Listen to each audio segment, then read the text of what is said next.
দেখো বন্ধুরা, আমার মেয়ের শরীরটা ভালো নেই, তাই ওর জন্য একটু মাখানা কিনলাম। আর এই কেক অর্ধেকটা খাওয়া হয়ে গেছে, আর একটা আমি এই জিনিসটা করে দিই। এইটা হচ্ছে তোমার মানে কাশি বলে, এটা আমি গুগল থেকেই দেখেছি। তোমরা ট্রাই করে দেখতে পারো। আমি আজকে ফার্স্ট ট্রাই করছি, জানি না মেয়ের কী হবে। প্রচণ্ড কাশছে, সারা রাত না ঠিকমতো ঘুমাতে পারছি না।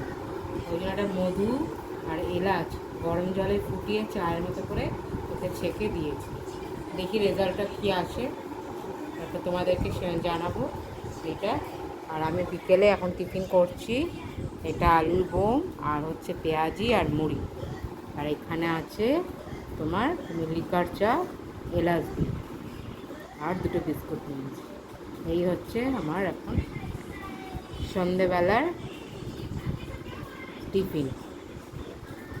তো চলো, তোমাদের সন্ধ্যাবেলা টিফিন কী কী খাও, কীরকমভাবে চলো, স্ন্যাক্স কেমনভাবে খাও তোমরা অবশ্যই কমেন্ট করে জানিও।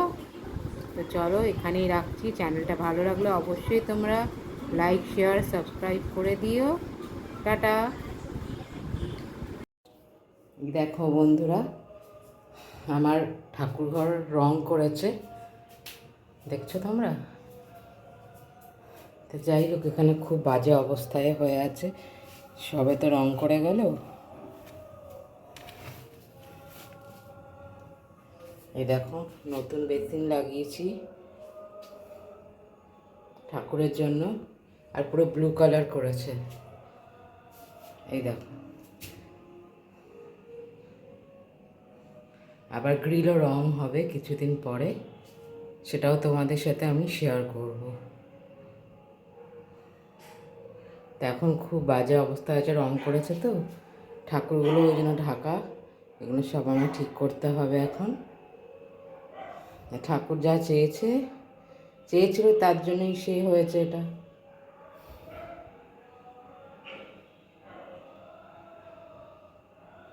সে মহালয়ের দিনকে তোমাদেরকে দেখালাম আমার ঠাকুরঘরে। আরও নিচে আমাদের কিছু কাজ চলছে, কিছু নিচের একদম একতলার ঘরে রং হয়েছে, তারপরে রান্নাঘরে যেগুলো সব রিপেয়ারিংয়েরও কাজ হয়েছে আমাদের।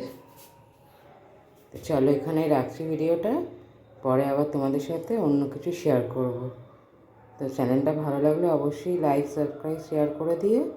টাটা।